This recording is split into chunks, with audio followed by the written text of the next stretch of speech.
ఇక కాదు, చేయలేడు, వయసు అయిపోయింది, ఇలాంటి ఎన్నో మాటలను విన్నాడు. బట్ తను తిరిగి అచీవ్ చేశాడు. ఎస్,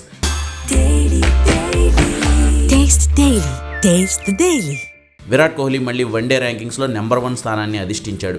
2021 జూలైలో చివరిసారిగా నెంబర్ 1 స్థానంలో అప్పటికి 825 రోజులుగా ఉన్న విరాట్ ఫామ్లో లేని కారణంగా తన ర్యాంకింగ్ను మొదటిసారి కోల్పోయాడు.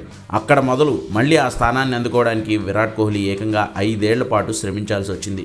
న్యూజిలాండ్తో రెండో వన్డేలో ఫెయిల్ అయినా కూడా మొదటి వన్డేలో చేసిన 93 పరుగుల కారణంగా తన పాయింట్లను మెరుగుపరుచుకున్న విరాట్ కోహ్లీ నెంబర్ 1 ప్లేస్లో ఉన్న రోహిత్ శర్మను 3వ స్థానానికి లాగి తను మొదటి స్థానాన్ని కైవసం చేసుకున్నాడు. విరాట్ కోహ్లీకి ఇలా వన్డేల్లో నెంబర్ 1 ర్యాంక్ అందుకోవడం 11వసారి. వన్డే క్రికెట్ చరిత్రలో ఈ ఫీట్ను మరే క్రికెటర్ కూడా సాధించలేకపోయాడు. రెండో వన్డేలో సెంచరీ హీరో అయిన డారెల్ మిచెల్ ఉన్నాడు. కోహ్లీ, మిచెల్, రోహిత్ శర్మలకు పాయింట్ల పరంగా చాలా తక్కువ గ్యాప్ ఉంది. లాస్ట్ ఇయర్ టెస్టులకు, అంతకుముందు ఇయర్ టీ20లకు రిటైర్మెంట్ ప్రకటించిన కోహ్లీ అప్పటి నుంచి వన్డేల మీద పూర్తిగా ఫోకస్ చేశాడు.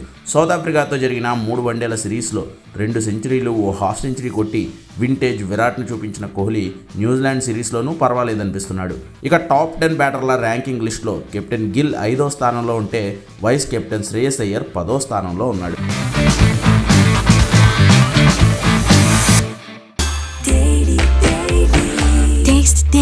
Taste the Daily.